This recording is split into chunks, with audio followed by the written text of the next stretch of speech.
Canon Edson abasa muhandiki w'ubureberezi kandi nimba manyisangu tuferirwe tuido busasi nko bureberezi abo kuferwa umureberezi witu wa kana Right Reverend Dr. George Tibesigwa waherize kurungi kurige 2007 kusya 2010 obwa hati enteka ziriyo zigenda omisho izo kuziikwa mbirugwe kandi okuzikana kwija kubaho Orwamukaaga 2012 ahari St James Cathedral Ruharo kandi no hari kwija okuziikwa konko Orwamukaaga rwarutakashikire izoberi eriye 2010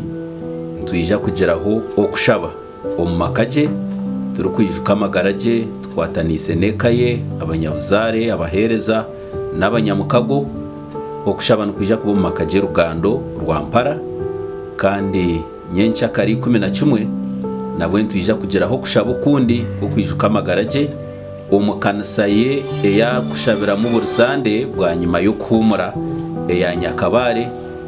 nayo ryo mu rugando rwampara okushaba uko nkwija kubaho shaha munana omukanisejo kandi nabwa nyuma yo kushaba omberugwe nugwija kutwarwa omumakaje ahari rugandaho ahigurarare turukwetekatekera okugwihayo omukashesha karukora taho Orwamukaaga okwija kugumizamu n'entekateka yo kumuzika. Condole with the family, and for the little time I knew him, he was a man passionate about the ministry and about Christ. He supported the church financially and spiritually, and we have lost a very special person. Asire munonga bo kuferwa umuzire witu kandi yonkanye ombintu byo kusoma no yanshomisi okurga levo kikazindi akansomesa kandi akankora ikintu muhendo munonga nabwe cyo nimbeta nkaba cathedral twena nka program zo kuzashoreza atana nyenche kare kukira munongo Orwamukaaga okwija tukakwatanisa tukasherekerezo omuzire witu. Bishop witogu tukakwana emyaka nkena ko kasiga ikintu cyo kutangaza umureberezi witu bwa nkore kandi cyo kwishiraho munonga kandi sanyingi zikombe kwa bintu bingi bukakorwa ingire kaburwa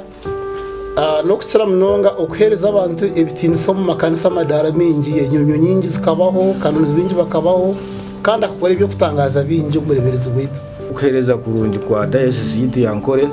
tuyino kushasha kwa mani tunkaba kristayo mbwenu tuyenda kushaba abo kristayo gona okutayeshara kurenga twamushendekereza je Orwamukaaga kashozi kitu akakaraharo Cathedral hanga